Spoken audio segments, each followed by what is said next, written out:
When water turns destructive, it becomes one of nature's deadliest forces.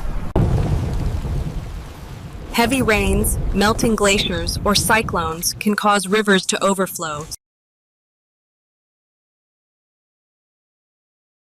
Submerging cities and villages. Floods destroy crops, homes, and roads, leaving thousands homeless and hungry. Clean drinking water gets contaminated, spreading diseases.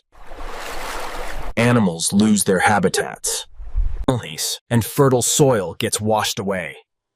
Economic losses rise as industries and businesses shut down.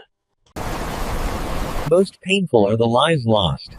Yet floods also remind us of nature's power and our duty to respect it. Preparing with early warnings, stronger infrastructure, and water management can reduce this devastation.